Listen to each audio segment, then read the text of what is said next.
So I move around and I talk when I walk and I talk, and that's my shtick, so to speak, right? But what we're gonna do is we're gonna just see a little video of what this all is about. And we'll do this right here. Hope everybody will be able to see it.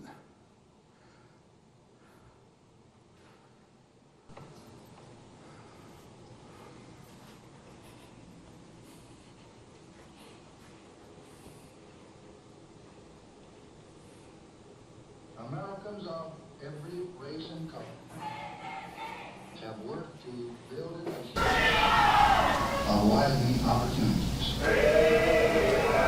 Now, our generation of Americans has been called on to continue the unending search for justice within our own borders. We believe that all men are created equal, yet many are denied equal treatment. My name is Jeffrey Fletcher. I am the Executive Director of the Ruby and Calvin Fletcher African American History Museum. It was a challenge, to say the least. We had to repurpose, we had to rewire. Ruby and Calvin Fletcher, my parents, were the motivating factors behind this whole museum. My mom, who was a child, who grew up in Camden, South Carolina during the 1930s, she decided that she had enough of living in Jim Crow South and dealing with the segregation, discrimination, and migrated to the Northeast. Was the main force behind where we are today. And as a child, what she did was she collected a lot of objects, a lot of artifacts. She continued to collect, and as she was raising her family. One thing I hope people will take away from this museum is to understand and open up their minds that this history, these artifacts, this museum is a place where African American history is preserved.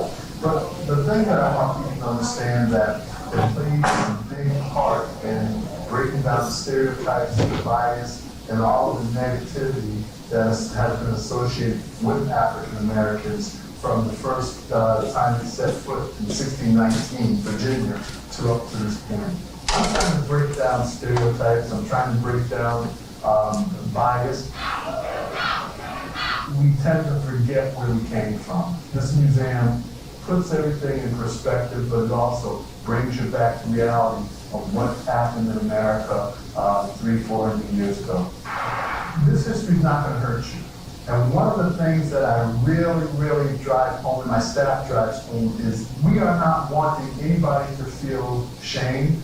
I don't want anybody to come through the museum feeling as though they're going to be persecuted. We actually do tours where we take people through the museum so that if there are any questions, they can be answered right then and there. And this is not a place where you need to be afraid to ask a stupid question, because there is no stupid questions here. This is the place to do that. Sometimes I have to sit and reflect on the journey that this has been on. I came from bringing things out of my trunk of my Jeep, just lugging things early hours of the morning, and speaking to people and hoping people would want to open their doors, hoping schools would open their doors, hoping civic organizations would open their doors, and even sometimes African American or urban communities would embrace this.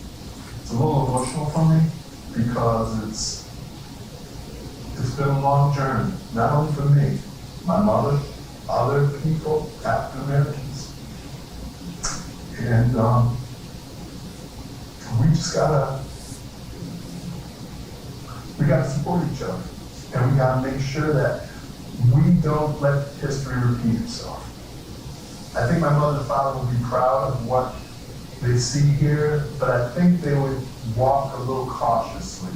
Because we have to remember, they came up through a period of time where my mom especially, have seen houses burned, people incarcerated, her own father incarcerated for 30 days for not making the oldest children work the fields because they lived on a sharecropper's farm, which was one of the reasons why she migrated to the north, because she didn't want to live like that anymore. My mom and dad would walk very cautiously because it has a lot to do with trust of where they came from. But they would be proud of what was going on here today.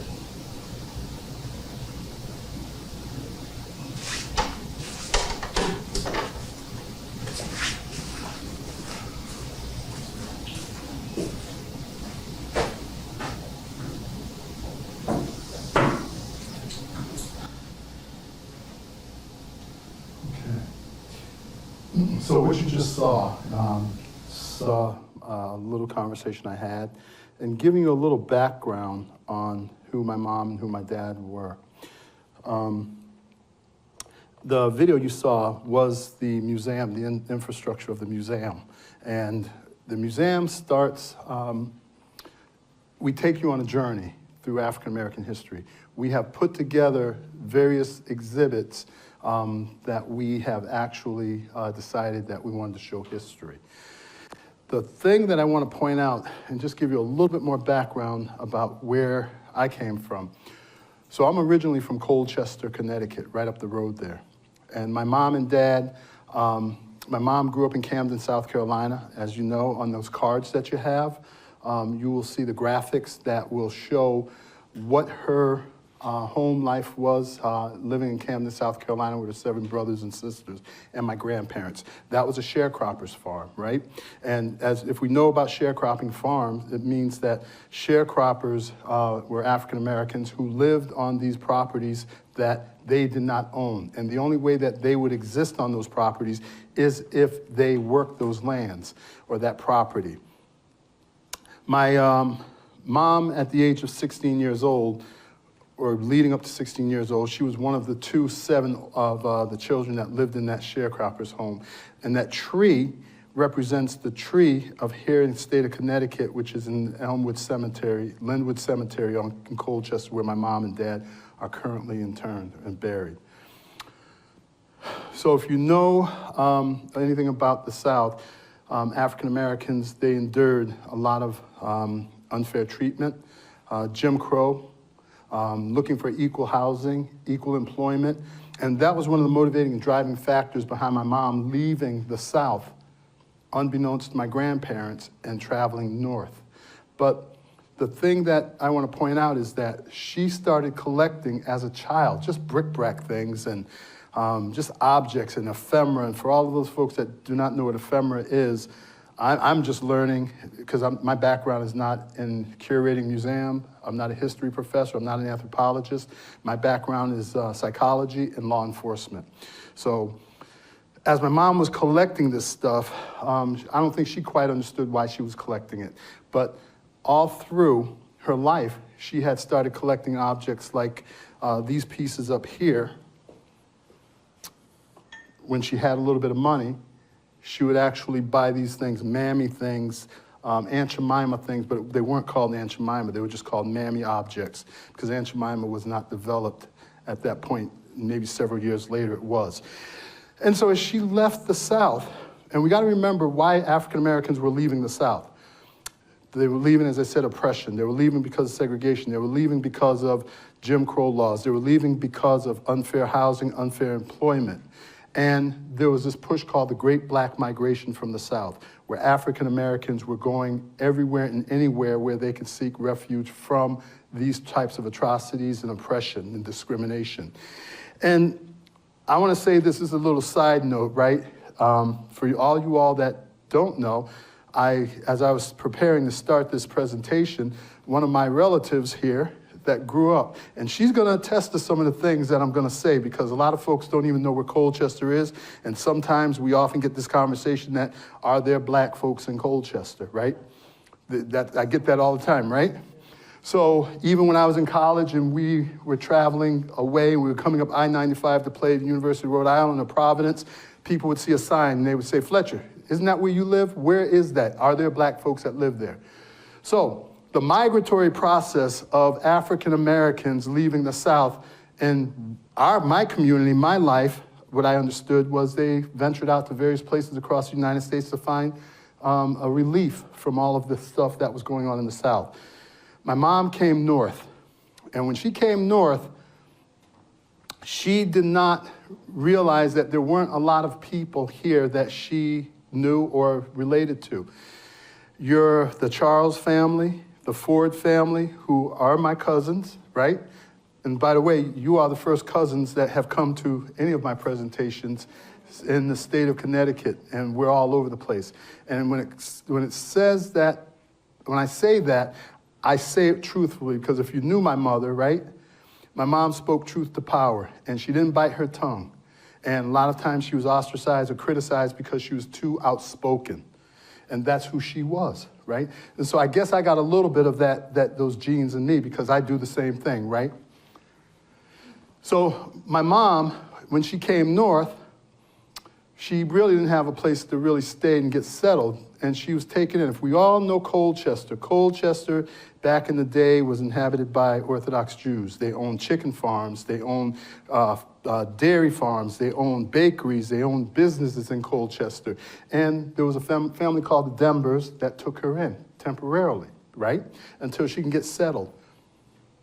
And one of the things they taught her was the Jewish faith, the Jewish spirituality, even down to Jewish culture, right? The cuisine. And the other thing, too, is that they maintained this conversation with her, which was about never forget, right? As we know, Jewish folks, they don't want you to forget what happened in another hemisphere across the other side of the world, the Holocaust.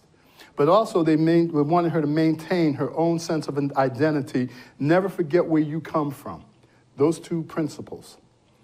And so as we were growing up in Colchester, we had a heavy influence of Jewish folks that lived in that community that really, really supported who we were, what we were, and who my mother was.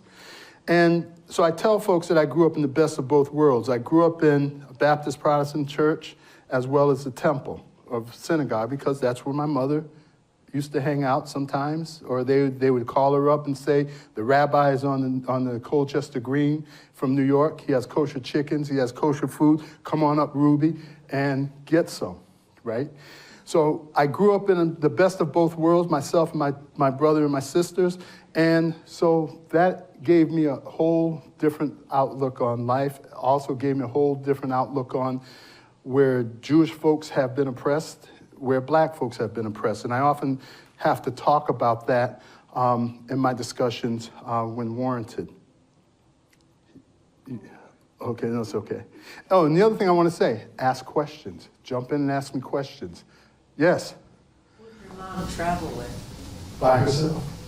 Oh, By herself. And there were other relatives that followed after, but there were relatives here, cousins, like the Ford family, the Ford family and Charles family. They may have been here, which are closely connected, come from the same almost communities in the South. We were all connected.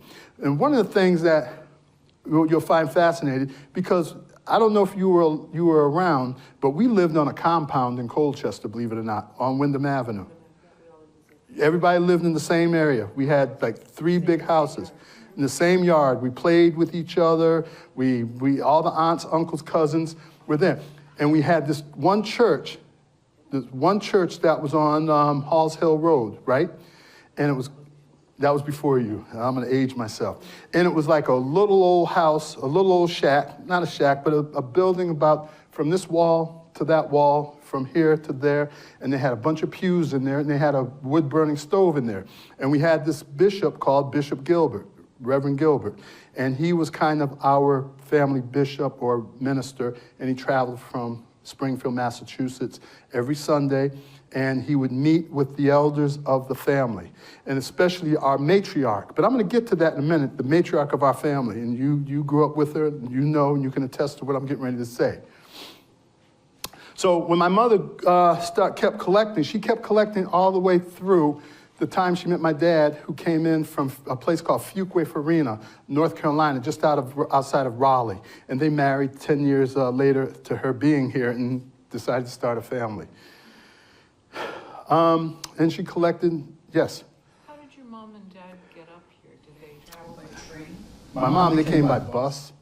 My mom came by bus. My dad came from North Carolina to New York, and Ida Blunt, that was my dad's mom's name, Ida Blunt, and she ended up going to Norwich, following and coming to Norwich. My dad came from a big family too. And how old was your mother when she made that journey? 16. Was she very afraid? My mom had kind of like she had nerves of steel, right?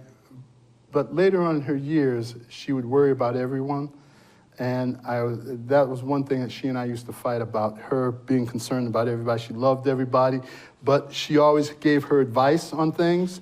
And her philosophy was, if you don't like it, then that's too bad, right? If you don't want to come to my house, because one of the things my mother pressed was education, right? She learned that from the Jewish household that she lived.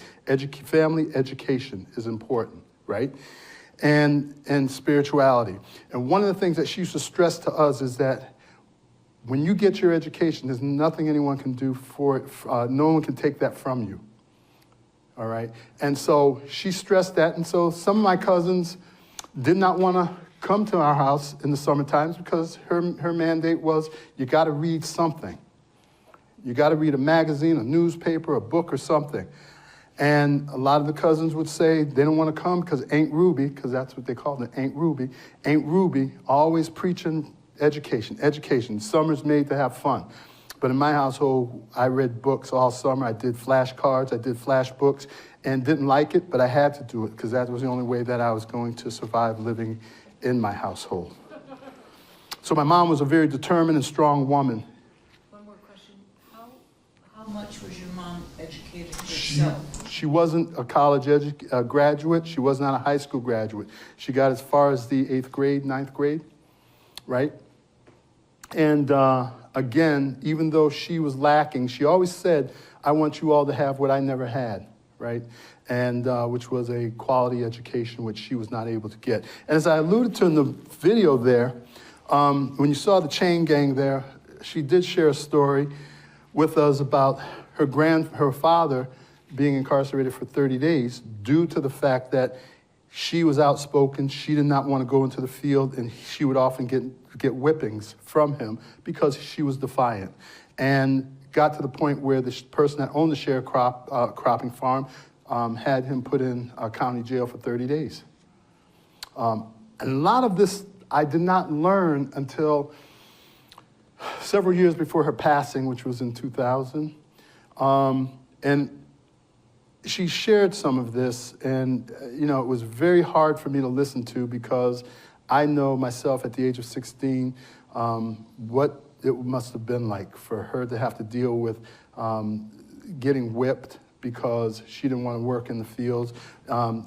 She used to always say, I used to watch my friends walk to school during harvesting and planting time, which means that she would have to miss school because she was harvesting whatever was on that property or planting. And so that was one of the reasons why her education was so interrupted. So that was hard for me to listen to, and she shared that information passionately. But my mom was determined to always say, my children are going to get what I never got, which is an education.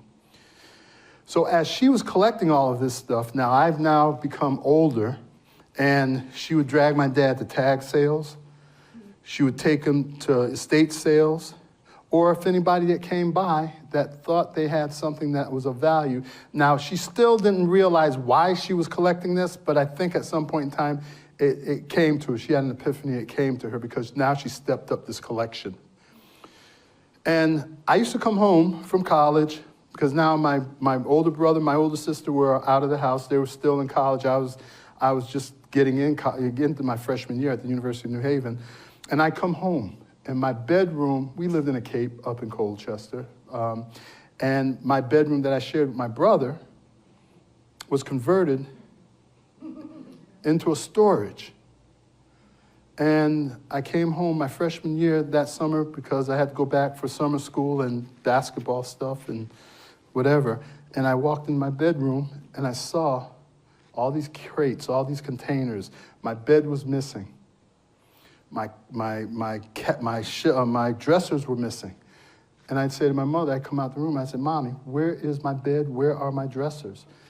Why are these boxes in here? And I'd go over to the boxes and open up and I'd see stuff like that. And I come back down in the room, the den where my dad and my mom were, and I'd say, you know, this stuff is junk. Why do you have it? You're hoarders. I didn't call them hoarders back then, but I said, this is junk. It means nothing. So after several times going back and forth home when I can, and then my bedroom was still in this condition, but everything was nice and put in order and cataloged, wasn't scattered. I go back home for a third or fourth time, and I still call it junk. And so finally, my mother looked at me and she said, I like my junk. If you don't like it, you know you can stay in New Haven or West Haven at the university. The final time I called her stuff junk, and then I decided to puff my chest up and walk down. I walk a little bit here. When I decided to puff my chest up and walk down in the den while they were watching TV, and I looked at my mother and I said, you remind me of the man out in California, Los Angeles, in Watts. Gray-headed man that drives a red pickup truck, and he goes around collecting junk, and he says everything is of value. But my mom never said it was of value. She started to say, this is gonna mean something one day. And then when I told her that, my father would snicker and laugh like, ha, ha, ha, ha. And because I called my mom Fred Sanford. I said, you remind me of Fred Sanford. Why did I say that? She looked at me and she said, again, you don't have to come here. And my dad started laughing. And so when he started laughing, I said, you know better. You're the son. You are Lamont. Because you enable her and you are right there with her collecting this stuff. So that dead silenced that. June coming up next week would be the 16th anniversary of her death. When she passed away, 2000, I got that call, and the call was, you have to come home. And we went through the whole grieving, the whole ceremonial process, setting up the service. But several months after that, my dad said, you got to come home and pick up your things. What my mom did was she had started collecting everything from all four of her children, everything from the first grade all the way up to our college, our graduate school, and she put them in plastic bins, separate bins. So I only had one bin. It had everything from those ugly handprints we used to make in the first grade, napkins, or what do you call those, pot holders, and the ugly ties for Father's Day, right? She had those. She had all our report cards, all of our graduation gowns and mortarboards, our graduate school gowns and mortarboards. She had all of that. Her reasoning was, when we finished college, we're going to be transients, meaning that we're not going to have a stable place to live after we graduate from college, because we're going to be looking for jobs in maybe New York, maybe Texas, maybe North Carolina, maybe Maryland. So she said, I want to keep these things, or I kept these things, because I want you to be able to share that with your children one day. And she was right. See, my mom had this sixth sense. She was always right, even though I didn't want to make her be right. She was always right about a lot of stuff, but to this day, I'm thinking about a lot of things that she said to me that were right. And I talk strongly about my mom because she was the driving factor behind why I'm here today. That's why I'm putting so much emphasis into this conversation. So I went home, picked up my bin, because now I walked in the den and I saw like 10. You've been to our house, right? The room that was converted into the television room where they sat and watched television. So against the wall, she had all these plastic Rubbermaid bins lined up. And when I went home, I went straight to those bins. I had my daughter with me at the time. She was 12 years old. And I went and I looked and I saw my name on one of the bins. And I thought, okay, I came to get my bin because all my life is in this. And I started bringing it outside, put it in my truck. And I came back in. My dad said, no, you got 8 more of those bins that you have to pick out. And I said, no, I don't. And he said, yes, you do. I went over to the wall and I looked at the bins, and all of a sudden I started flipping lids, and sure enough, this junk, this stuff, just this stuff, were there. This stuff was there. And my dad said, you got to take that back because your mama left that to you. So I looked at that, looked at my daughter. I made several trips from Branford to Colchester, about 3 or 4 times until I got it to my home in Branford, put it in my basement, took everything out of those bins, lined them up on the floor. There must have been about 450 plus pieces there. I looked at it, and I kid you not, I looked at this stuff, and I'm looking, and I'm puzzled. What am I going to do with this? What is all this about? What is this about? So as I'm looking, we all have smartphones, right? I started looking up 1-800-JUNK. Yeah, 1-800-JUNK. I saw it. My daughter's standing over there looking at it and said, Daddy, this is good, this is cool, this is that. So I'm dialing away. And all of a sudden, I put the phone up to my ear, and I got a sharp, as I'm calling, I got a sharp pain that went into my canal, ear canal, down my side of my neck, into my arm, into my hand, and that phone dropped on the floor, and I went, oh my God. My daughter looked at me, and she said, Daddy, what's wrong? I said to her, I said, Victoria, I don't know, I got a sharp pain in my ear, my neck, and my arm, and my hand. And she said, you're not having a heart attack, are you? And I said, no, I don't think so. This is something different. And she said to me, I think this is Grammy telling you, you better not get rid of her stuff, her junk. So at that point, I got the message. I got the message. She's coming at me from another place and another surface. So I let it sit because now I'm retiring from the New Haven Police Department as a police officer and a detective there, and I'm transitioning, trying to figure out what am I going to do next. So as I left the police department, now 8 months later, it came to me. I have to showcase her stuff. Her stuff. Now, mind you, only stuff like this, these figurines. So I'm knocking on every door that I can to get into schools, churches, civic organizations, and the doors were closing. But I kept doing it for about 1.5 years till I decided to come to Colchester. I said, I'm from Colchester. I said, we got a brand new high school here. And I said, let me take this up here because I can remember being one of only 2 African Americans in my class, 3 maybe, right? And all the time I spent in my formative years in elementary school and junior high, when it came social studies, history time, U.S. history time, I can remember always getting stomach aches when we started talking about the chapter of slavery and the Civil War. And I would always go into the nurse's office when that conversation, those chapters were brought up. I just got up and said, I got to go to the nurse's office. She let me go, the teacher let me go. Finally, until one day, this woman named Betty Garrett, who was a neighbor that lived around the corner from my mother, African-American woman, came to the school and saw me in the office and asked what was wrong with me. And I said, I had a stomach ache. She goes back, that's my mom's best friend. Her husband was a principal. So she goes back to my mom and tells my mom, I saw Jeffrey in the nurse's office. I get home, I'm outside playing and everything. She said, your stomach must be real good by this time, right? Why were you in the nurse's office? And I told her I had a stomach ache. And subsequently, I had another stomach ache the following day, and she found out about it. What was going on was that the history that was being taught was offensive, dehumanizing, humiliating. As an African American sitting in the classroom, surrounded by white children, and seeing how the history was being told, and seeing, listening to and looking at the pictures in the social study books, because we didn't have computers back then, right? And seeing these African Americans, African slaves, enslaved people with bushy hair, big lips, big eyes, things around their neck, right?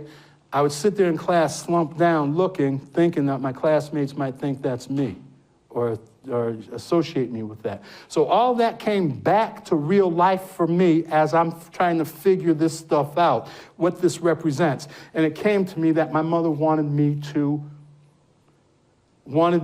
tell the story, her legacy, but also tell the story of interpersonal stories about what I felt, what she went through, and so forth. I am not a history professor. I am not a teacher. I don't profess to be one. I'm not an anthropologist. I will get that out there in the opening. I'm a guy that has collected, enhanced this collection, and telling the story of my ancestors as well as other thousands of other African-American ancestors that have lived in these United States. So now I found a purpose. And that purpose was to go to these schools that had underrepresentation of African Americans and maybe equal amount of African Americans in the schools and present this. So I knocked on the door of Bacon Academy High School.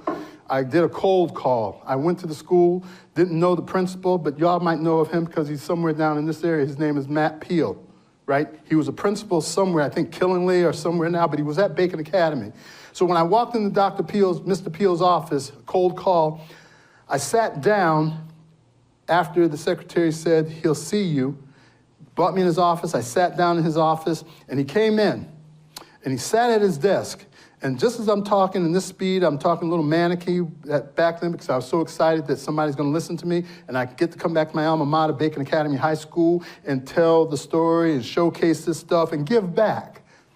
So he's sitting there looking at me like this behind his desk, had all his diplomas and all his plaques on the back of the wall. So I'm telling him about the story, about why I need to come to Bacon Academy and bring this stuff. So he looks at me, he's quiet, and all of a sudden he bends over, picks the telephone up, and he calls his secretary. Could you have so-and-so come from the social studies department? Can you have somebody come from the guidance department? Can you have somebody come from another department? So I'm like, I was waiting for him to say, could you have the school security officer come here? But he didn't. So all these disciplines came in this office. They sat around a round table in his office. I'm sitting there, and I'm looking. I'm saying, what is going to happen now? So he said, tell them what your idea is. So I did. They left. After they all shook their head, one said, when can you start? I said, as soon as you can tell me when you're going to set up the classes for me to do this in the auditorium. So he decides to leave for a minute after they left, so I'm thinking now something else is going to happen. So he leaves, so I'm looking. I get up because I'm like my mother, right? I'm investigating, so I go and look at those diplomas. I'm looking like this. And I see in one of the diplomas, his bachelor's degree is from Bowie State.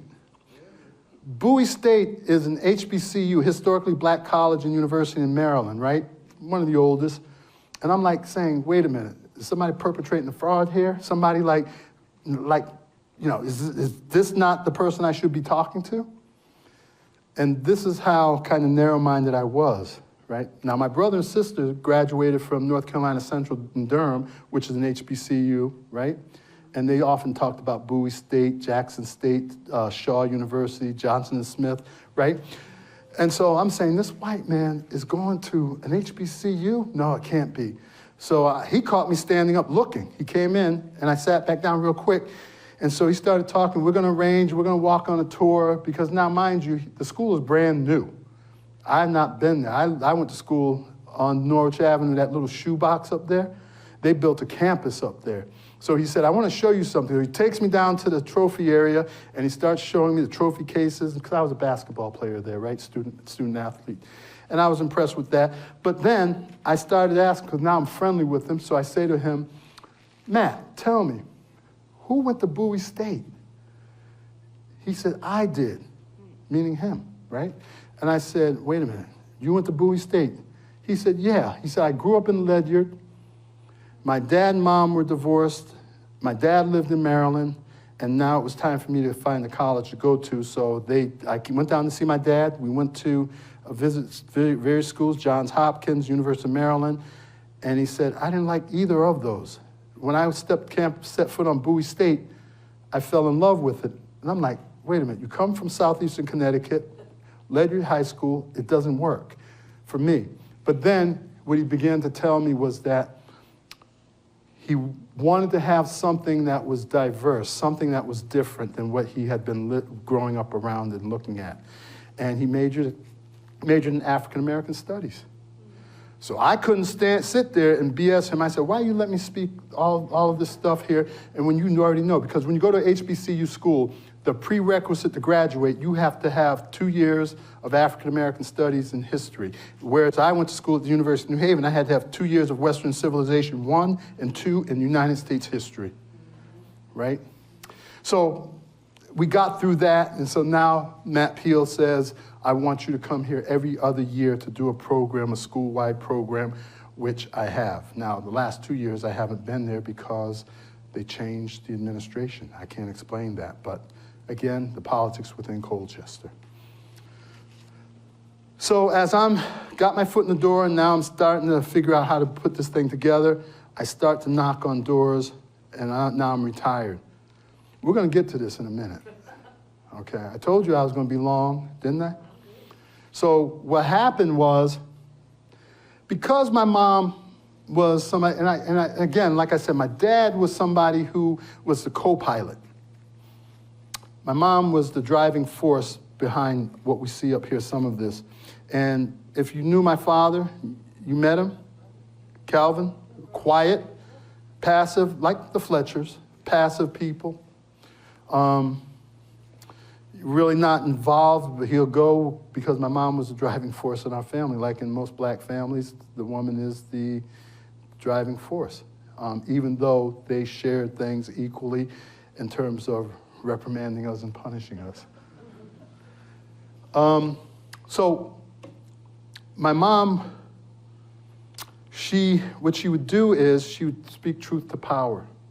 And there was nothing, she didn't lie. She told you what was on her mind. And she always believed that people who look like me, she told us this years ago, because now it's said, people who look like you may not be for you. I never knew what that meant. And she was very honest. And to this day, I understand what she meant by that. And when I say that, what I mean by that is as I retired and I got this show on the road, I decided to go back to where I came from in terms of my career because I spent several years in the school systems of Hill House High School and Riverside Academy in the city of New Haven, which was predominantly African-American, Hispanic in those schools. And I saw a lot of things that were missing. And so I said, what better place to go is back to New Haven, knock on the door and get my foot in the door and try to work with the school system. Didn't happen. No way, didn't happen. Knocked on the door and kind of like told, not the Board of Education, the head of the city at the time, the mayor, African-American woman. I said, I'd like to do this program here. Looked at me side-eyed. She didn't say it, but I'm paraphrasing it. Don't call us, we'll call you. Whoa, that was a gut check. Now, this isn't a crying towel up here, but I'm telling you, just like my mom would have told you if she were here, she would have supported and understood this too. And then I decided to go to our urban communities because that's what looked like me. Hartford, Bridgeport, New Haven, no go. I didn't know what it was. I did not know what this was. And I got to the point where I tell people, I'll give you this whole 501c, this program, as long as we can keep it going and you sustain it. I'll even give you one even better. I belong to a fraternity called Omega Psi Phi Fraternity. They're known as the Qs. We were founded in 1911 at Howard University in the basement of the biology building by Professors Coleman, Cooper, Justin Young, right? And I can't even get them to be a part of this. These are my fraternity brothers. So what am I telling you? What am I saying? This journey that I've been on, as I said in the video, is a very difficult journey. It's a hard journey. And again, I get pushback from both sides, white, and I get pushback from black. I get pushback from white folks because they don't want me to open up these can of worms, and what was then was then. Black folks don't want me to talk about this because we have been lulled into a sense of that was then, this is now, and it will never happen again. I'm here to tell you it has happened. I mean, we can be here until 10 o'clock tonight. I can tell you some stories that will curl your hair, but I'm not. We're gonna get into this stuff here. So the journey has been difficult. The journey has not been easy. The museum is a litmus test for black and white, Republican and Democrat. But we don't do any kind of politics. We don't do any type of racial or cultural things in terms of differentiating between black. We just tell the truth because that's how we have to tell this history. We don't sugarcoat it. We put it out there. And the good thing about it, I own the business. The town owns the building. It's a historic monument, right? I repurposed it, so I call the shots. Your politics mean nothing in my museum. And if you're coming there to point the finger at white folks and have them internalize what this history is, I'm going to tell you it wasn't their fault. It was nobody's fault in this room. This was a part of history. And when black folks come there and they tell me we don't want to see this because it is part of 300, 400 years of post-traumatic stress disorder, I tell them there's only one, and this is where you come in.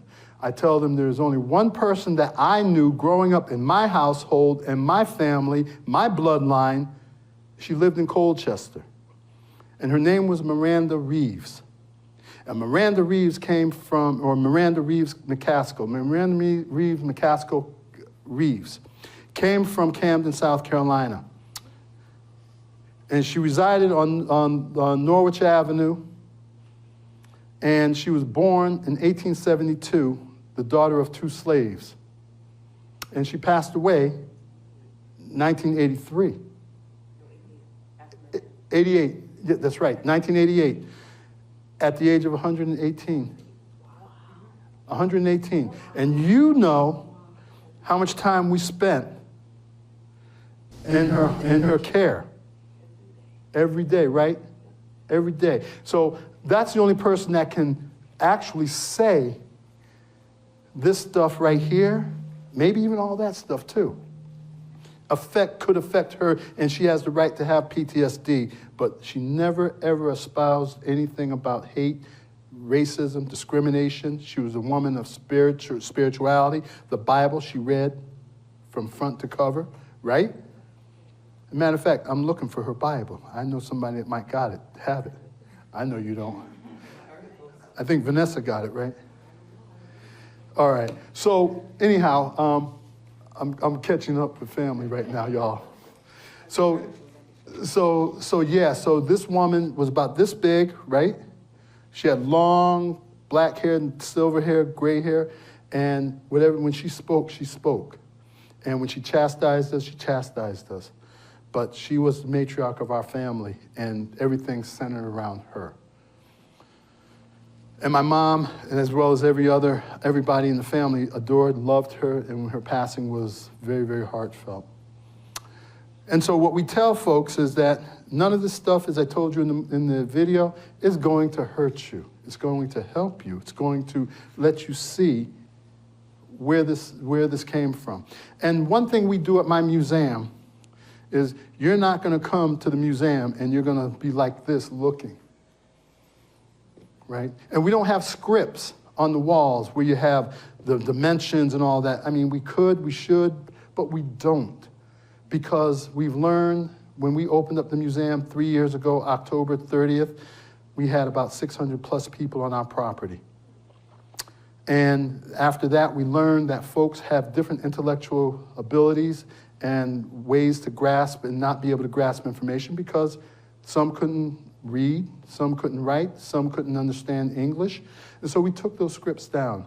And that's when I decided to employ my staff. We are going to do manual tours of the museum because interpretation, everybody has an interpretation of what they see. And this stuff is so critical. Even though it's so old, you walk through my museum and you have no script and you have no guide, you can come out thinking anything you want about this stuff and how it was used and who used it. So what we do is we have guides that will take you through. And we take those scripts down because we've learned that folks cannot read. We still have people in this country, this state, that cannot read. So in our museum, we're not the Peabody Museum, we're not the Wadsworth Museum, we're not the Mark Twain, we're not any of those museums. We are a grassroots museum. When you come to my museum, you will encounter, you will touch things. If you don't want to, you don't have to. I'm not going to ask you to. Everything in my museum, okay, all of these objects from slavery, I need to say this. My mom's collection started Jim Crow.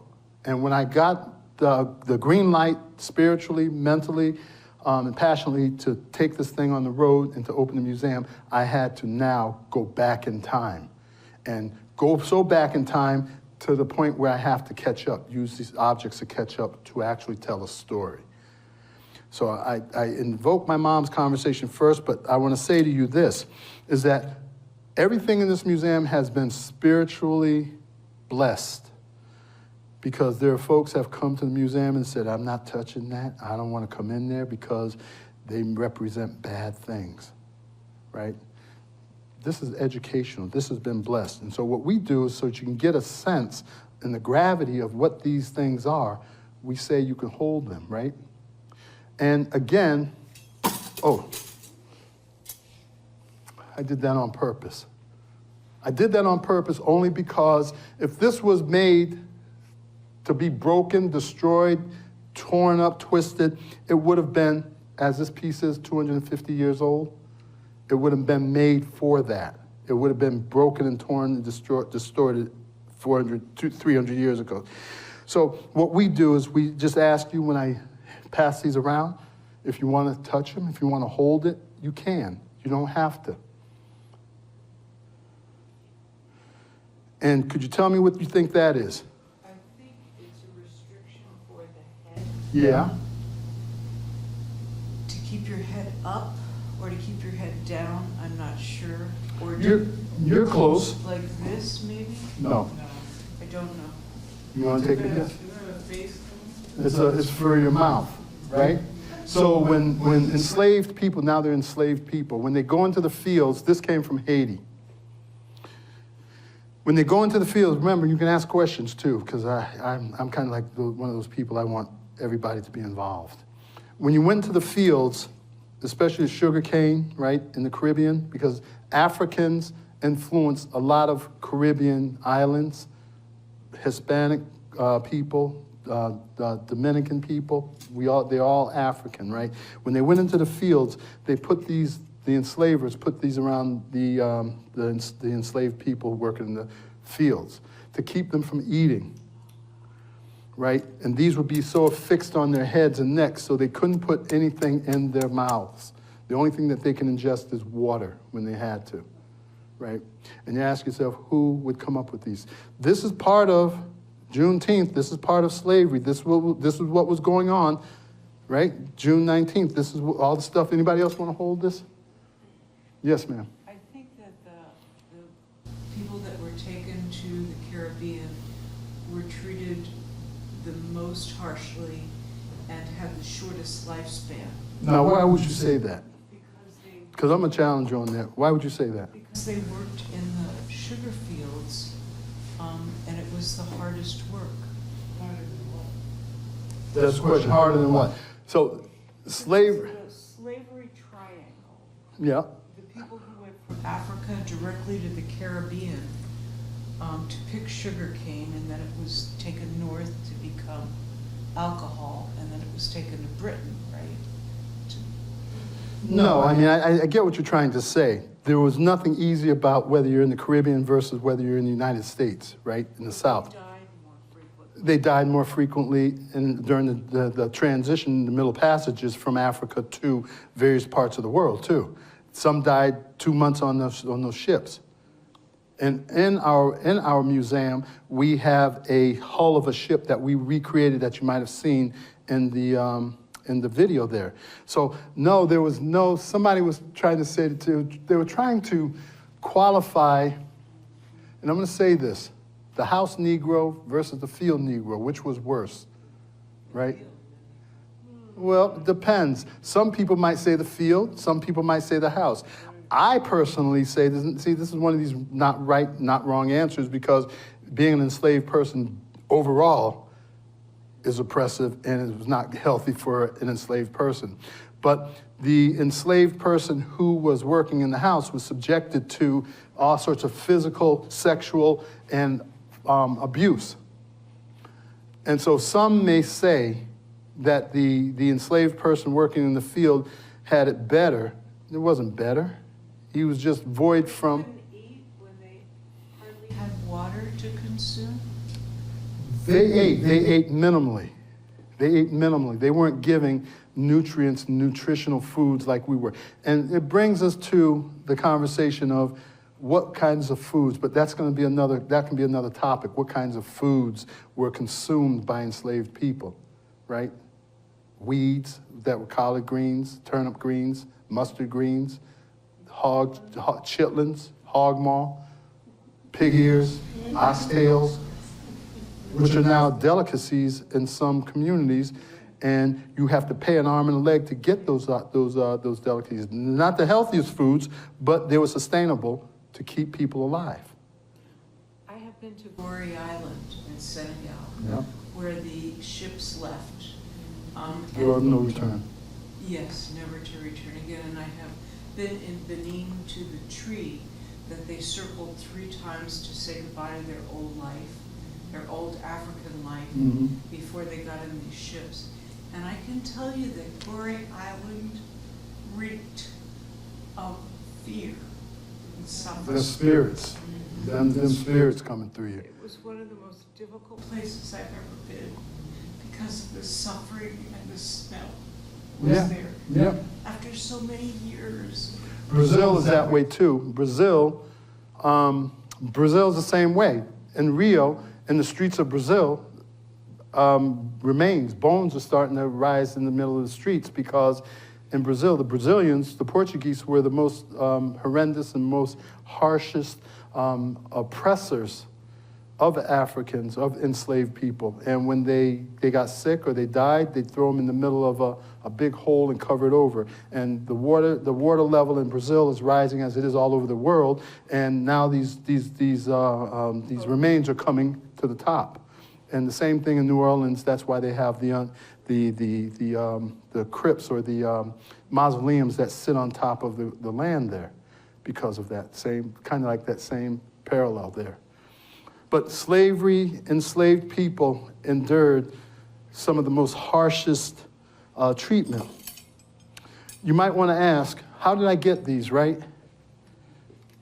Some of these objects were buried in the ground, and a lot of these, and I want to tell you, we are part of the Connecticut Freedom Trail, right? And we've been for a year, going on 2 years. And we're changing the conversation, or we're changing the word from plantation to forced labor farms, because that's what these quote-unquote plantations were, forced labor farms. And plantations was a glorified Hollywood word that was used to glorify plantations, right, where people were enslaved. Plantations were one of the horrendous places for an enslaved person to be on. And again, like you see Gone with the Wind, the big house, you see Hattie McDaniels, screaming out the window, nice dress on, and you see the people walking with umbrellas and mint juleps and things.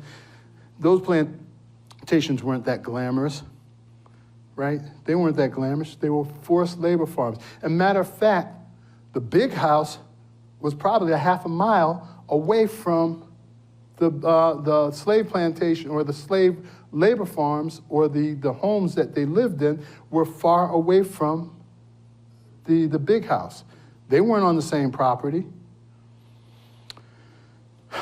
One of the things that troubled me about 6 months ago, Facebook, we're all on Facebook, right? One of my friends was traveling to the South, Virginia, went on vacation, and all of a sudden on my phone shows up in front of on a forced labor farm, what used to be a plantation, and a shack, like you see in there, like an enslaved shack, that was sitting right there in front of this big white home, right? And he had his car there, his family was there, they were standing in the doorway, of the place, and he was like this, posing. And I called him while he was on vacation. I had some words, I said, blah, blah, you must be out of your mind. He couldn't quite understand and grasp what I was getting ready to say to him, but what I said to him, I said, you have defied everything sacrilegiously about that property that you are on. And he said, Fletch, what's wrong with that? I'm having an experience with my family, and we're coming down here for a weekend to see what it was like to experience living in an enslaved cabin. Now they modernized it, put running water in it, refrigerator in it, and all of this. And so I said to him, when he came back finally, because I didn't want to dampen his holiday or his vacation, I said when he came back, I said, you know, if I were someone who had bled, sweat, died in that dwelling, I would have came back and haunted you, locked the doors up, haunted you and your family until you all like the Amityville horror movie, right? You would not have wanted to ever do anything like that. Then I made the correlation to him. I said, just imagine, I take a trip to Germany and I want to go to the outskirts and I want to have an experience for about a week in Treblinka, Sobibor, Auschwitz, and see what it's like. That's the equivalence of that, right? And he quite didn't understand that, but I had to break it down to him again real slowly, and he got it. So as I'm telling the same story I'm telling you all, and we're in the room where we have all these oppressive devices and cases and different things, there was about a crowd of 40 people in there, and finally this woman, when I got through telling the story, she said, and you ain't lying about that. What she was trying to say was she worked for the, I guess there's like a rating service for bed and breakfast places, and from New England all the way down to the Mid-Atlantic states, and she was saying that they're outlawing all of these resorts who now are in the South that want to give people that experience to be on these types of places where folks were forced and suffered, right? And so there's a crackdown on, so those stars, those ratings on bed and breakfasts, especially with those, they're not going to support those dwellings any longer because it's sacrilegious, right? But a lot of these things were buried in the ground, or I got on auction, and a few of them I gridded out. I went down south and gridded out in Mississippi, in Natchez County, and gridded out property for about 100 yards of property, overgrown, where forced labor farms existed. There was overgrowth of trees and everything, and I gridded out 100 yards of that and got a metal detector and started combing through, and I pulled up about 5 of these objects, rusted in the ground. And you're gonna ask, why were they in the ground? So now that we're talking about Juneteenth, and we're talking about where these objects came from, so when the North overran the South, a lot of these Confederate soldiers never came back. And what their families were deployed to do was to burn down these forced labor farms, but hold on to their enslaved people. Burn these farms down that the Yankees could not, or the North could not make any money off of. And what they would do is, when Reconstruction, they knew they needed monies to build up those farms, build up the properties. They had to get rid of those objects because they didn't have smelting fire. They didn't have big boilers where they can boil these things down or melt them down. They dug these shallow graves and threw them in these holes, thinking that their hands were clean and that they would be able to get resources or funding to build these places back up. But in turn, these objects were buried in the ground so they would not show that they were complicit in slavery. But there was a lot of land records that would show, because that's why we have those manuscripts, slave manuscripts. These people weren't smart.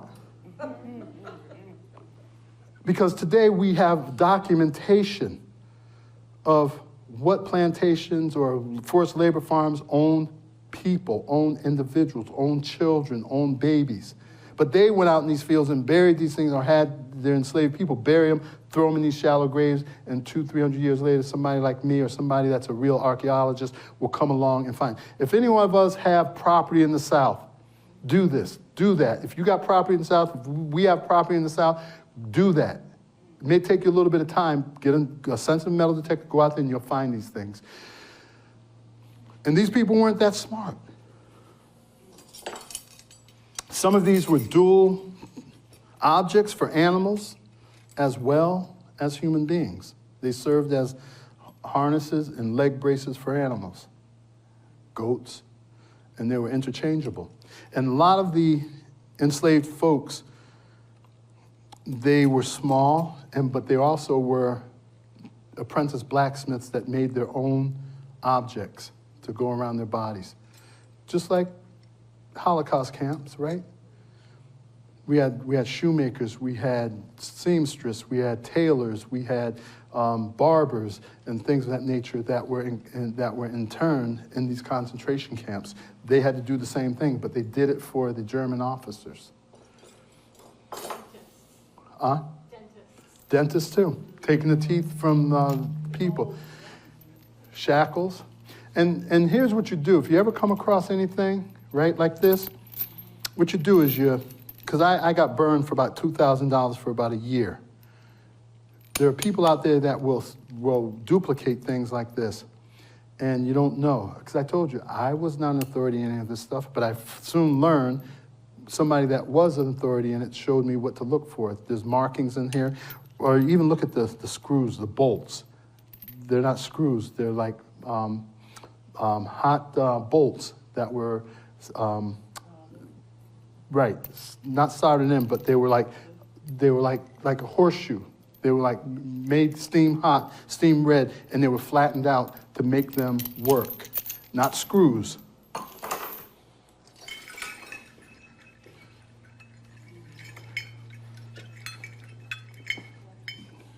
What do you think? You can. I'm not going to stop you, but you can. I've had people put them around their neck.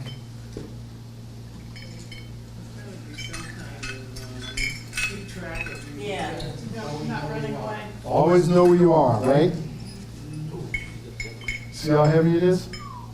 Around your waist? No, that's not your waist, that's your neck. It's your neck. And so when you ran, they can hear you. But here's the thing folks don't realize is that when we watch Hollywood movies, we watch Roots, or some black folks will say Roots. You know what I'm When we say Roots, right?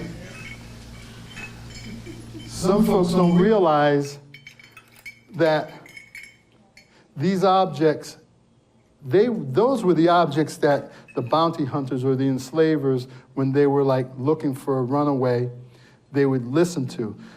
When you see Hollywood and they have the bloodhounds and stuff running through the swamps and the waters, those bloodhounds are only effective for 15, 20 minutes because they have so sensitive and keen nose, they burn out.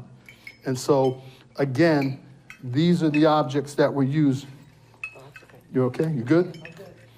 These were the objects that were used to track. And I told you some of these were interchangeable. This was something that was reduced into the usage of being able to put around someone's neck to lead them. And it was usually a horse collar or a mule collar, but it was made to fit a human being.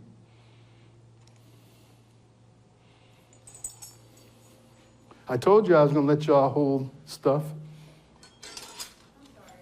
Yes. Something you said a while ago just bothered me about how PTSD was only people who can experience that was your great-grandmother, great-great-auntie. I know what you're going to say. Yes, post-traumatic slave disorder is a real thing. It gets into, like, there's reasons we do stuff that we don't know that came down from our generation, so I wouldn't discount.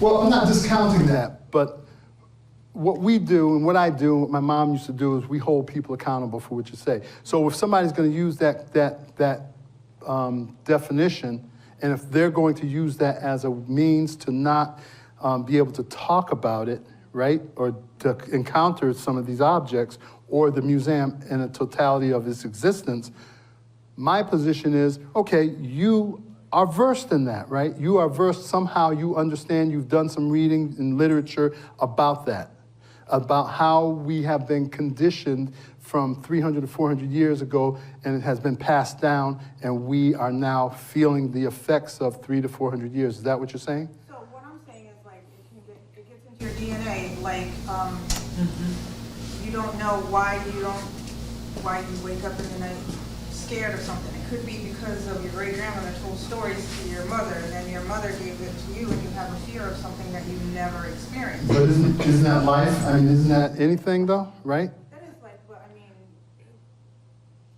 it's a horror story. I mean, I wouldn't. Freddy Krueger's a horror story. So I mean, and I'm not trying to demean or denounce anything that you're trying to say to me.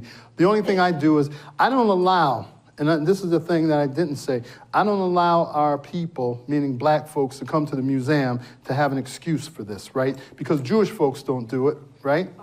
They don't. They tell their children when they're young. I have friends right up the street I grew up with. They are teaching their children about Hitler, the Holocaust, what went on, genocide, and all of the mean and evil things that happened during Kristallnacht and so forth. Yes, but they have also done studies and proven that children of Holocaust survivors have inherited memories. Because what you're saying goes to that. But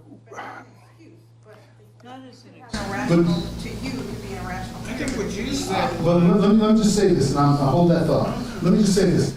I hear what you're saying, right? And I told you that the museum is a litmus test. The litmus test. We have people that look like us, grown-ups that look like us, that can't even tell us who the Tuskegee Airmen were, or if they did tell us who the Tuskegee Airmen were, they will say that the Tuskegee Airmen and the Tuskegee experiment were done on the Tuskegee Airmen. You see what I'm saying? Or we'll have an African-American child that comes to the museum and can't tell you why Dr. King went to Memphis, Tennessee, and I cried after that because he said some more expletive things about that. Or we have white folks that come to the museum that will say that, not what you said, but will say that there was some form of slavery was not bad, right? That's the ignorance that I hear on both sides when they come to the museum. But I will not, because my mom and my dad never let us use excuses for anything. And I'm not going to give anybody an excuse to not understand this history. Now, if you tell me you don't know the history and you want to learn about the history, I'm going to do my best to go find the information for you so that you can learn, because I'm not the expert, just because I am what this museum represents. I am not an expert, but I can tell you this much, that what you're saying is not wrong. I mean, if you have children and you're telling them about the history and you're going through the history, then you know what? I might be able to buy some of that. But when you have children and you have grown-ups coming to the museum that can't tell you about the basic history of African-American history, then I have a problem with that. It's our educational problem. Exactly. It's a bigger problem than that, but it's our educational system, which now brings me to these schools and some of these underlying institutions or communities that have no awareness, cultural awareness about African-American history. It should be required. Well, it should be. Yes, ma'am. When you made that statement, what it meant, what I thought about, and that's not opposed to what she's saying, but what I thought about was, you're saying that it sounded like you were saying, you cannot have PTSD unless you lived it. That's what it sounded like. Well, what I'm saying is that if I you, don't know if that's what you were saying or not. PTSD, as we all know, PTSD is a situation or an issue that people have because they've experienced some sort of trauma, some sort of incident in their lives that keep them from doing their day-to-day activities or being able to move forward. Whatever that trauma was is your trauma, right? So, I mean, I could have been beaten up by bullies. I could have been assaulted by white folks and can't get over the fact that this happened, right? And I can't get beyond that, and I'm having troubles with it. And I understand the history, our history is troublesome, so dark, so troublesome that it has been passed down, the information has been passed down. And some of our households, like my household, we weren't given the 100% of it, but we were given enough to understand our history. Gave us a foundation.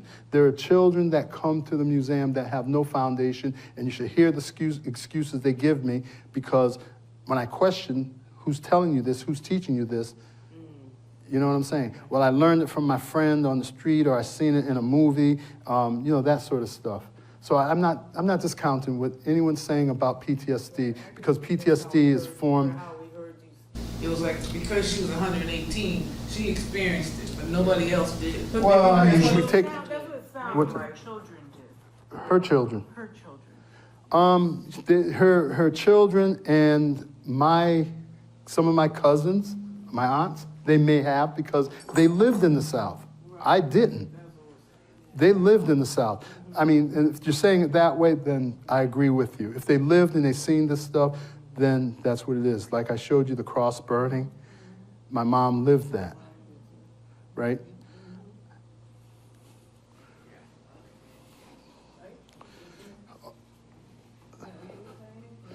No, I know what she's saying, though.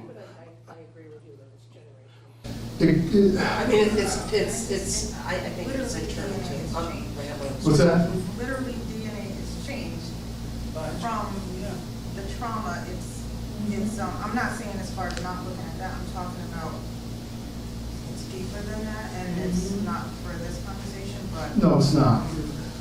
But I'd like to dig deeper into it, because there's more I have to say about that. And right now, because of time, I'm just flying through this stuff, but I want to get deeper into that. But it is generational. It is generational, but when it's generational and whoever's taking the information in, if you're taking information in about slavery or the Holocaust and you're taking it in, I mean, you could take that information in and be strong enough to say, I understand that. But if you're fragile and this stuff gets to you that bad, then right now we could say it's going to be generational. You're going to have some issues with it, and you're going to find a difficult time trying to get through your day-to-day because you're so concentrated on this information that you have received, your brain has received. Completely with everything you said. I mean, we can get into that, but it would take us into a whole different area. We're going to jump because we're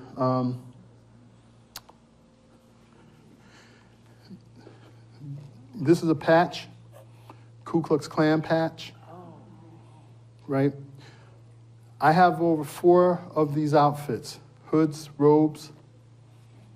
I seem to be, my mom didn't collect the hoods and the robes. Those are what I brought on. Because you can't speak about African-American history without invoking the Ku Klux Klan. You just can't do it. Just like you can't talk about the Holocaust unless invoking Hitler and the Holocaust in Germany, right? So unfortunately, we have to invoke their existence because they were menacing. They were terrorists who terrorized African Americans throughout slavery, and even to this day, some folks want to say. That's right. But you're not going to see them in their regalia. You won't see them in the regalia. They were doing parades when I lived. No, they were still doing parades. What year was that? The 90s. Yeah, they tried that in Norwich. You won't see them. You won't see them. Now they're more underground. Well, they're not underground either. They can be your neighbor. They can be your. I'm a police officer, They're and not wearing the robes, you're saying. they're not wearing robes, but they can be your policeman. They can be your fireman. They can be your politician. They can be your neighbor, right? They don't have to wear those. Yes. My wife and I lived in southern Maryland for 50 years, and we've been collecting the work of African American artists for, 13 today. Yeah. And in the process, we had a woman artist from Washington, D.C. interpret some ephemera from my family. Mm-hmm. 2 of them were these little puppets. Hand puppets. Hand puppets that you did. They were all articulated in there. And they're both black. And they were made by my great-grandfather for my father to play with. In Mystic, West Mystic, my great aunt had the Aunt Jemima and a bell with the dress over Yeah. the thing there. And they were what I played with. So in the process of doing this commission, the artist, maybe 6 months in, we got a call one night. She said, Westerly, Rhode Island. an interesting place. Did you know that the KKK was in Westerly, Rhode Island? And I said, no, I didn't. He said, well, you should know a little bit more about your town. So I immediately went on my handheld Google machine, and I put it up there, and I'm looking around at all of my ancestors. I don't see anybody that I know. My wife says, give it to me. I want to see if my people are in that. I said, your people, you're Italian. They want you out. Yes. So finally he says, you should look closer.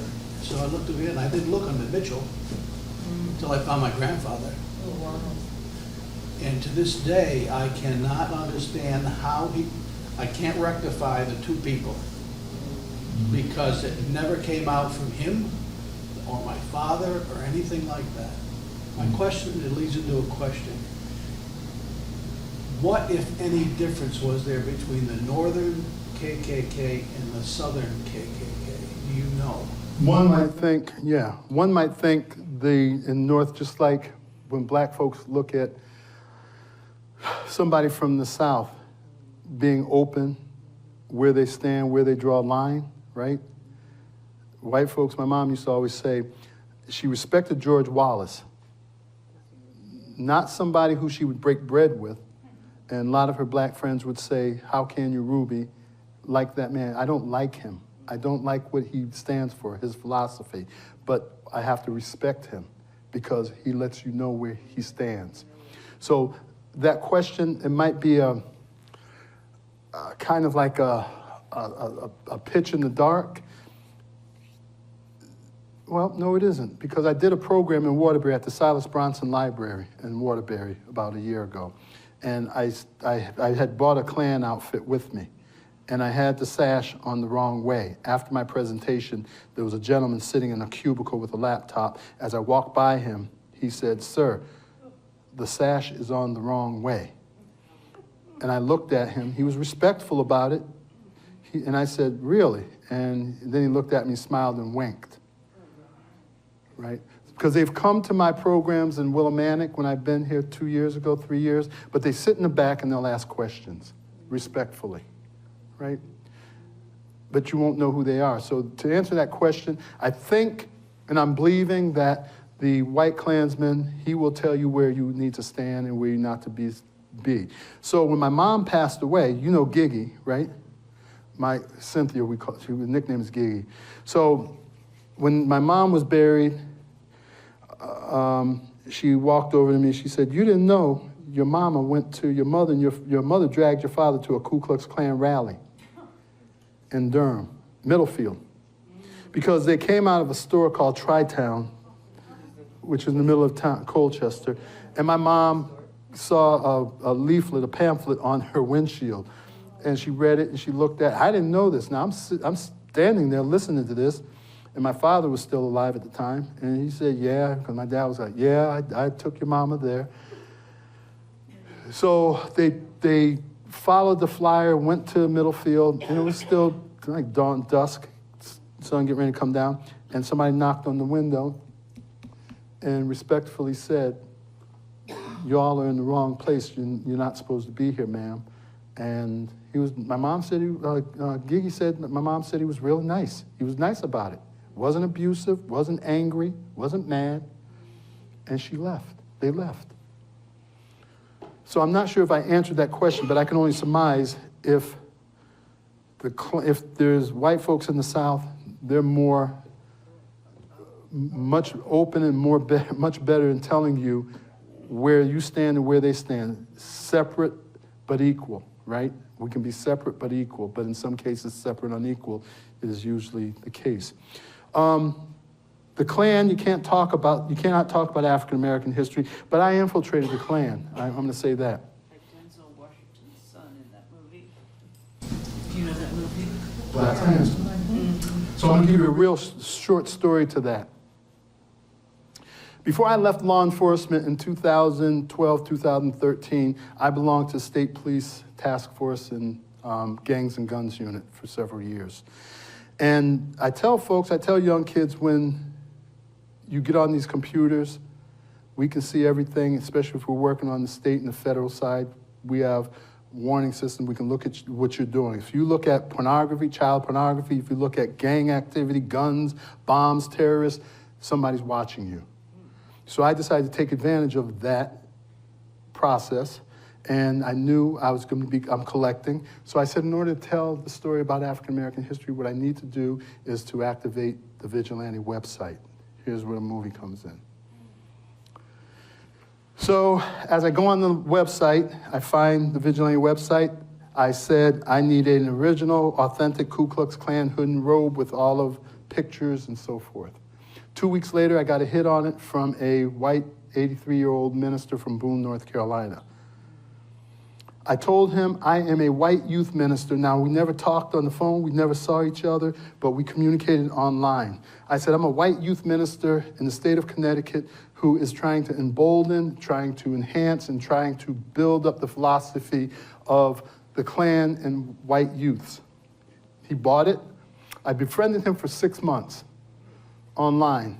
We talked back and forth, and you're gonna say, well, couldn't he look you up? Well, if he did look me up, everything was encrypted, because when you work for those organizations, you're not gonna get anything back.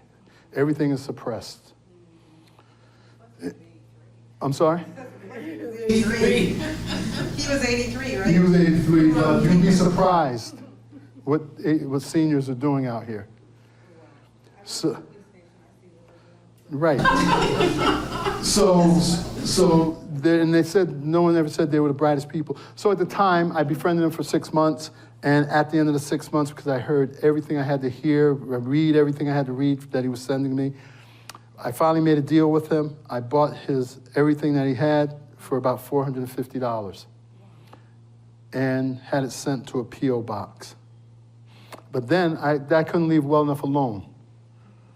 I couldn't let him sit back and think that I was who I said I was, so I called him and told him who I was. And he didn't quite like it, but there was a lot of racial things that were said as he threw the phone down. And at that point, there was nothing he can do, because if you work in law enforcement, there's a thin line that the Klan nor the mob would want to do in terms of exposing or blowing themselves up to have the extreme scrutiny of law enforcement on their back. Is it legal to own that stuff if Yeah. it's sold you? Yeah. But it creates a profile for him. What do you mean? I mean, it makes him visible to law enforcement. He didn't care, especially if he needed the money. You don't want to sell it to anybody who wasn't white. No, he wouldn't have sold it to anybody white, but to me, he was that desperate, he sold it to me. Now, two things, when they get into this organization, the only way you get out is you either resign, you give that back, you're either buried in it or you burn it. I should not have that object. So the story that you're talking about, so when I came out in the newspaper and Register, the Current, and Fox News, Spike Lee was in New Haven at Yale University doing a teaching sabbatical at the School of Drama, right? A year later, I was channel surfing with my daughter in the bedroom, down in the den, and all of a sudden, we see the Black Klansman. We turned it on, and we saw snippets of what I did. And we've been telling that story for 9 years. And our attorney for the museum says, keep telling it. And when we get a cease and desist, then we will defend why we believe there are pieces of that movie, excerpts of what I did. And so far, we haven't received a cease and desist. Spike Lee's friends from Brooklyn, New York, have been there to the museum. I've told the story, and they've laughed and said, that's Spike. That's what Spike does. We weren't trying to shake Spike down for any money. We were just trying to say, give us an attaboy, and say, you know what? We took a little bit of this from here. And that's what Hollywood does. But again, I'm not going to say that the whole movie was inspired by me, but it was inspired by a Colorado sheriff out in the Midwest that some of this happened, but some of the scenario came from what I had done.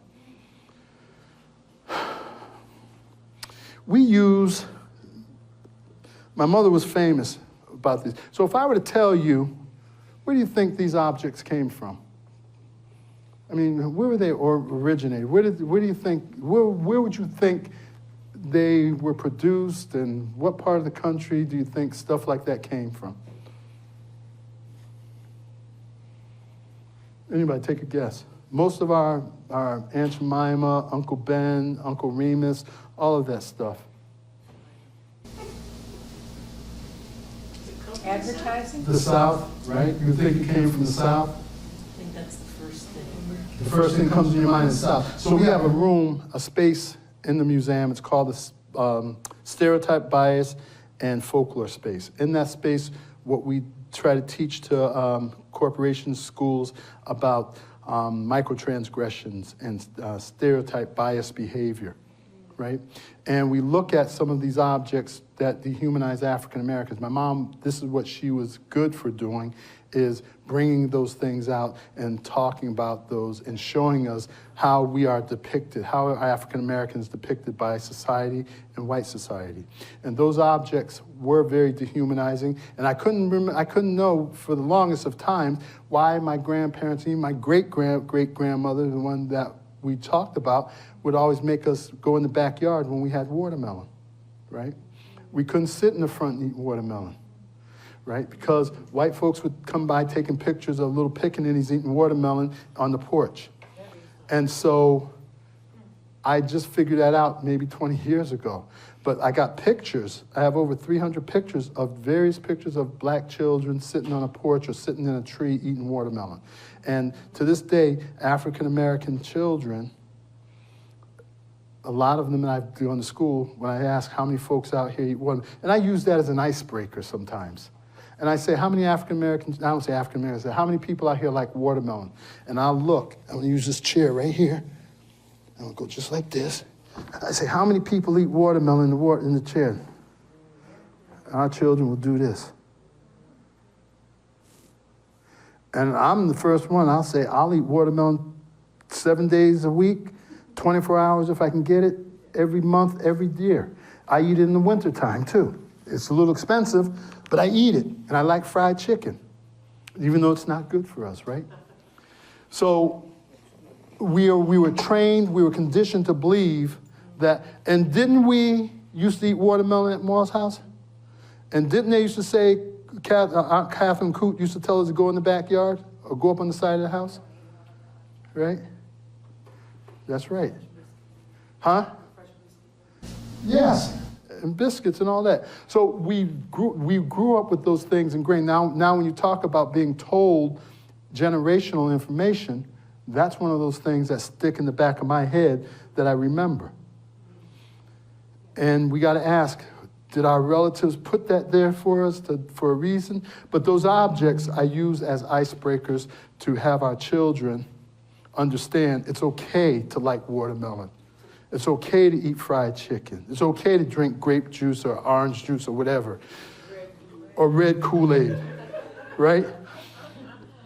We talk about it on both sides in the museum. Nobody gets a break. I can't wait. I wrote a book about 5 years ago, 6 years ago, and it's not published yet. There's gonna be a whole lot of cultures and races of people that aren't gonna like me because I do these comparisons of each culture, each race, and how important what they do in their lives and how they support each other, right? So in this museum, we tell the truth.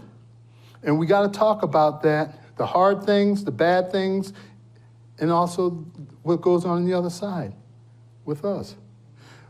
We have this thing in our museum, especially in that space again. When you walk into this bias, the folklore space, there's a frame, and there's a paper bag, a brown paper bag in that frame. You smile, right? Yeah, I didn't have. I know. It's the colorization. It's a colorization process, right? And they used that back in the early 1900s. So you look puzzled. So I'm going to tell you a little bit more about it. So there's a paper bag test, they used to call it. It was one of the criteria back in the early 1900s to get into sometimes our HBCUs, sororities, and fraternities, right?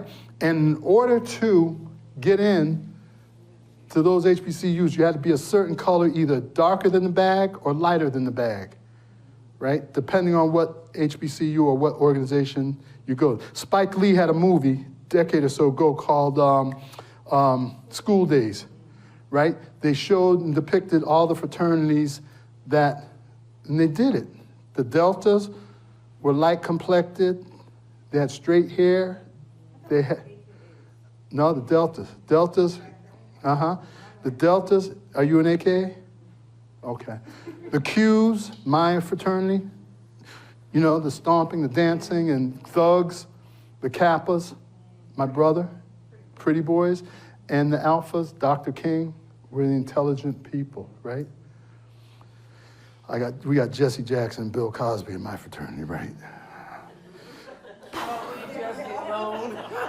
I had to throw that out. And we had to get a good laugh, right? And here's the ironic. And tell me if I'm lying, my black sisters in this room. Tell me if I'm lying. So when a baby is born, say that again? Behind the ears is what? Is what color they're gonna be. And what else? Fingertips, right? They're right here, right? And sometimes, I heard it not too long ago, when that baby came, oh, that baby got straight hair. Look at that hair, that baby got straight hair. Or they got nappy hair, or they good hair or bad hair, right? That baby gonna have good hair. We do that to ourselves. We talk about that in the museum, right? Because again, I'm gonna say what? My mom talked what? The truth. Truth to power and the truth, right? She always did. And again, that's what we have to talk about. If we're gonna talk about it over here, but listen to this. Because I talk about this, what I talk about people that look like me, will never equal and balance out what has happened in history to African Americans. I'm just giving you a thumbnail sketch of what goes on in our culture, just like every other culture. But we kind of like will do that to each other more often. And it goes back to that conversation I say, how come my museum, people that look like me, ain't kicking the door in?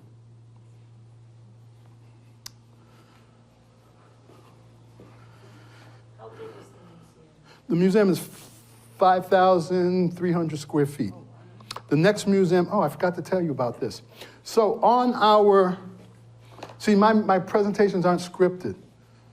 And my wife would always say to me, she'd say, how can you, because she's in business, right? How can you go to some place and not have bullet points and bullet notes and all this? You know what I tell her? I say, because it's not genuine. It doesn't come from the heart and it doesn't come from the mind. So if you were to have this conversation at 10 o'clock tonight with me or this presentation, you wouldn't hear the same thing again. Something else would be talked about, right? So on my card, you'll see at the bottom who sponsored us, right? On the front of it. Sherman and Sterling LLP. Sherman and Sterling LLP is a domestic and international law firm that's out of New York, Manhattan, New York. They are now doing a major acquisition with one of the biggest law firms in the UK, Allen and Overy.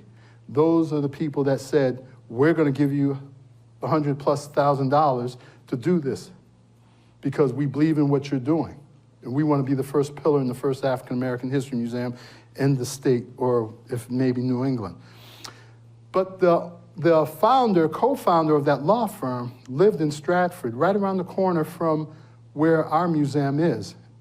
He lived in a 9,000 square foot mansion, which is empty and owned by the town. And it was built in 1793. That's going to be our next home, right?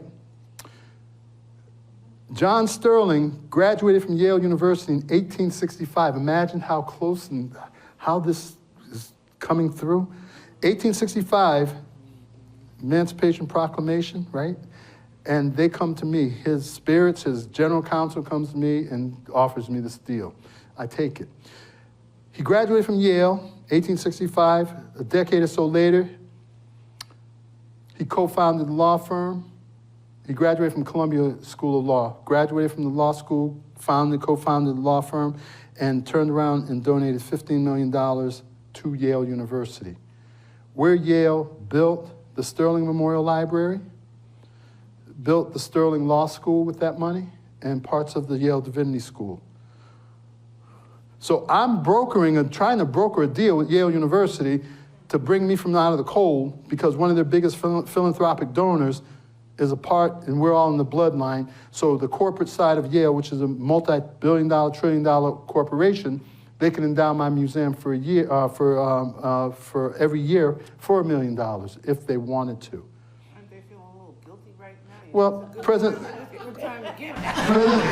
President Salvi came out and atoned Yale at the end of Black History Month and said he is that Yale is very sorry for how they treated people of African Americans, enslaved people, because their hands helped build Yale. And one of their other philanthropic donors, John Calhoun, several years ago, they had to take everything down, change the dormitory names because of his involvement. And LSU, Yale, was one of the biggest slave brokers in the United States during that period of time. LSU, Yale. Imagine. What are they doing about restitution? Nothing, talking. And that's why we come into play, because as my mama used to say also, I can show you better than I can tell you. Right? So that's the deal. If Yale is listening to this presentation, understand, I can't change what they did, but I can make them look better on the other side of history by them being the second pillar of this museum. So that's another discussion that we can have politically that I'm trying to get my foot in the door on. Some colleges offer scholarships. Georgetown. Tuition to the children of. Georgetown, American U. Yeah, hands built those institutions. A lot of these signs, something else I was going to say. Oh, I got something I got to tell you. I can go on and on and on. I got stories, stories, stories. So, back in January or February, I was commissioned to go to the Hartford Insurance Company, or the Hartford they're called now. But they have been working on a plan since October to get me to come in there to do a presentation before their whole entire company and live stream it out to various entities in their company. Here's the thing that kills me. I said, oh my God, now I'm going to be on the front page level because the Hartford, one of the biggest insurance companies in the world, in our backyard, is asking me to be their keynote speaker for Black History Month. So I'm excited. I did my research on the Hartford. They like to tell you they're not the Hartford Insurance. The Hartford Insurance was the biggest insurer of slave ships from England to all parts of the world. But see, I'm stupid. I'm not supposed to know any of that. I'm not supposed to research any of that. And then what they did to add insult to injury, they said, we're going to have you be introduced to 3 of our major players that are putting this program together. I'm sitting in my office at my house. I think you know where I'm getting ready to go with this. I'm sitting in my office in my house, and all of a sudden I was told that we're going to have a Zoom the next night, and we're going to have the people that are putting this thing together. They came online, 3 sisters, and they told me this. And again, I'm not bashing anybody, but I'm speaking honest here, because that's what we do. And I'm still reeling over it, but that's okay. They got online, they said to me, Mr. Fletcher, we used to have someone from the African American Museum in Washington do our presentations, but for some reason or other, it just didn't work out this year. Okay, that's good. It's working out for me. Then they started going into my program. They said to me, this is where we want you to start your program and your presentation. They said, we want you to start the presentation at Jim Crow. They said, start the presentation at Jim Crow. I was like, Jim Crow? Wait a minute. Before Jim Crow, even though Jim Crow was started by slavery and what was going on during slavery. Jim Crow is an after of the conditions of what happened during slavery. They said, start it right there, but what you need to do, what we need to do, we need to see what you're gonna say, because I told you I'm not scripted. They said, you need to give us we gotta do a rehearsal of what you're gonna say and how you're gonna say it, and then, what are you gonna bring? I'm like, I called people on my board of directors, I told them, some said, do it, but do it in a way that it's not going to impede your morals and your integrity. How do you do that? Do it because it will give us another step on the tier to sell out, right? You know why Washington canceled? Yeah, no, yeah, well, that's not why they canceled. They canceled because they got up there and said something they didn't like. And one person got offended by it and made a complaint to the CEO. And the CEO said, well, we can't have them come back. That I got from somebody on the inside. So I'm playing around with this and I'm asking, why are these women doing this to me? Why are they trying to make me be this? And so one of my board members said, well, again, like my mother said, because they look like you, they may not be for you, and they're part of that whole system that, as she called it, one of my people called it affirmative action babies. Policy and program, right? So I ended up doing the program, and I talked about slavery, but I went the back door. I went through our great-grandmother. I mentioned our great-grandmother. I talked about her for about 15, 20 minutes. They said, don't talk about slavery, but I talked about somebody who came from 2 slaves, right? I went through the back door. I played with this thing for about almost 2 and 3 months, trying to figure out how to do what I have to do, and went right over their heads. They didn't even know it. That was the Hartford. I can tell you some more stories. These are the kind of things my mom collected and people gave her, like bus tags, bus signs that went in buses. These are sort of things that I picked up on. In our museum, we have a section called the Jim Crow Movie Theater. We converted a space in the room in the place that has a balcony, chairs from a 1930 movie theater from Macon, Georgia, and we have footage of movies that, a movie that no one's seen that's about Dr. King. This is going to shock you too. So look at everything you have in your family's attics, basements, and just go through it really quickly. Go through it really slowly and take a look at what it is, because it may be of value. I say this only because in that room, in that space, I get a call from another antique dealer, or an antique dealer, because I'm not an antique dealer, and he said they're having an estate cleansing, meaning they're cleaning out an estate in Darien, Connecticut. And he said, you know, the workers, some people found canisters of film, and they were going to toss them. And he said he went in because the person that was assigned to cleaning the estate said, I'll give you these films for $30. And they were going to toss them. On the film, the canisters, green big canisters, is MLK. You can come to the theater and you can see for yourself. Apparently, it was Dr. King's photo videographer or journal videographer that however way these people got this film, these canisters of film, they were in their home and the workers were just going to toss them. And they were 16 millimeter films, about 45 minutes of film.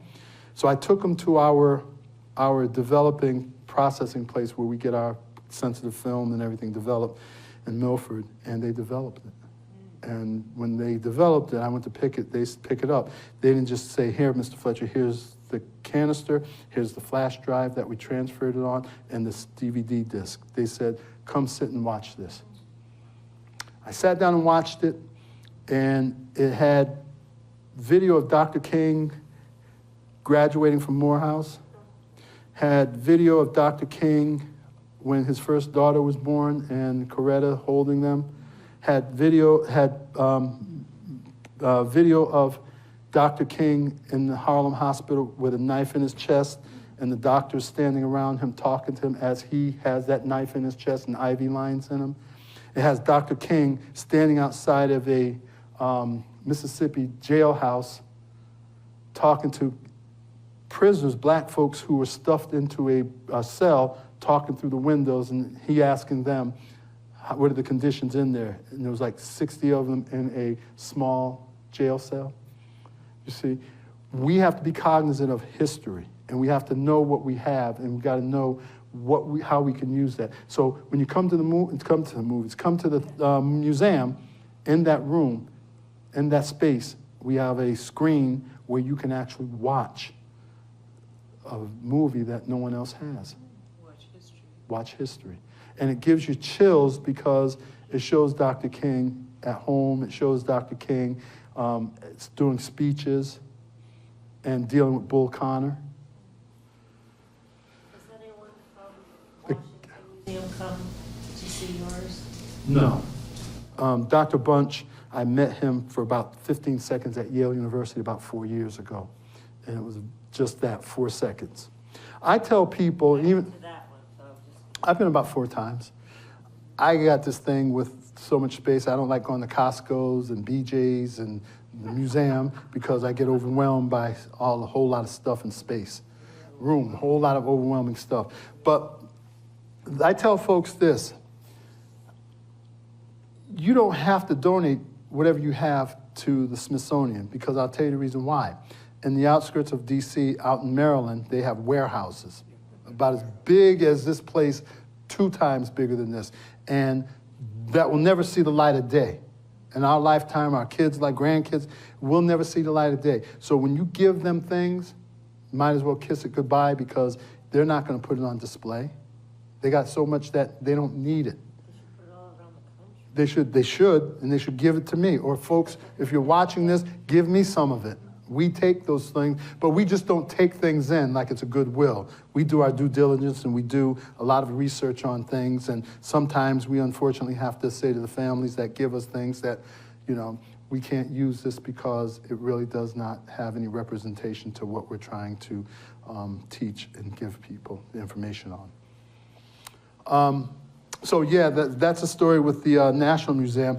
I think they can be a real good resource. But they're in another direction. Yes? I've been to the King house in Atlanta. No. They didn't want the video? They didn't know I got it. And now they know I got it. No, they knew I have it. No, so I'll tell you the story about that. So when we were trying to set up that space, we were trying to look for video to run in our theater room about Dr. King. And the King family owns the rights to everything that has come through Dr. King and the Civil Rights Museum in Memphis. They have the rights to all of that, but not my stuff because it was privately done. It's just like when you go to the March on Washington, right? There were thousands and thousands of internet cameras going on that videoed that, and there are families that have that video. So they don't have the rights to everybody's personal, they don't have the domain to take everybody's stuff. So this was somebody's information that they had. Something else I was gonna say. We have celebrity clothing. And one thing we do at this museum is we honor people, whether you're black, whether you're white, whether you're Asian, Muslim, so forth. If you have been a pioneer in civil rights, human rights, women's rights, equal LGBT rights, and you are living in the state of Connecticut, we will come and get you and say, whether you're past or you're alive, we want to enshrine you in this museum, because we want to give the state of Connecticut the face of somebody from the state of Connecticut, from their community. When they come to the museum, they can say, I don't know your name. Beatrice. Miss Beatrice is in this museum, and this is what she has done and contributed to be a trailblazer and a pioneer. So that section of the museum is set up where we do ceremonies to enshrine people, and we leave them there for 2 months on their clothing on a mannequin, what you have done, pictures and things, so that way folks will know that you were a trailblazer, a pioneer. And plus, my mom always said, give people their flowers before they die, not after. And she was literally meant that true, because she did not have a flower on her during her services or on her gravesite, even to this day. So that's one exciting thing we do in the museum. But then at the end of the museum, we have a celebratory, because our history is not dark and as like it is. And in that section, it's called our dedication room, where we have loud music playing, starting from the 40s all the way up to present time. And we have a collection of my mom's favorite albums. She had about 3,000 of them. They're on a wall, and they're there for everybody to look. And then my dad played the guitar. Couldn't read a lick of music, but if you put him in a room by himself for an hour and a half, come back, he will sound as though he was actually a part of the band. And that was one of the trademarks that folks used to say about my uncles, Fletchers. They were good musicians. They played the guitar like nobody's business. Yeah, so that room is celebratory. And then you have a big mural about half the size of that wall of every African-American person in politics, sports, entertainment, because we want our children, every child, to see somebody. And when those children, whether you're black or white, come into that section, there's not more than 2 or 3 people they don't know. And so we call that the end to the beginning, because now that we took everybody through the museum and seen the hard things in this museum, now we're ready to celebrate the positive things that African Americans contributed. Because when they walk into that space, they're hanging. They're literally hanging. But when they hear the music, they stand up, and everybody's like, and then some people are singing, and it brightens up, because I want you to leave on a happy note. That is a cathartic space, right? And again, the history is not that dark, and it's not that deep. Yes? So when is the museum open? Good question. We're going to hope to have it next summer. So I'm under a time crunch, because in 72 hours, I have to cross the T's and dot this grant that's going to take us over the finish line, that the Connecticut, it's called the Community Investment Fund. And I put in for $2 million for that to do. It'll be my second go round, right? And to get us over the hump to finish, because the town of Stratford gave us a huge bunch of money to start it. And so when we get that, they're going to start the process. And it's going to be a destination. You're going to be able to have functions, family reunions, meetings and things with the backdrop of the museum in the back. And it will be handicap accessible, because we'll have elevator that goes from the first floor to the second. So we're excited about that. We have the blueprints, and matter of fact, one of the architects from that's doing that is Silver and Petrocelli, that's from up this way, out of New London. So we're excited about this project, and it's going to be a place to be reckoned with. And last thing I want to say is Stratford has 15 museums or 15 attractions in Stratford, the most in any community. And out of the 15 sites, ours and Sikorsky Museum are the most visited in the area in Fairfield County.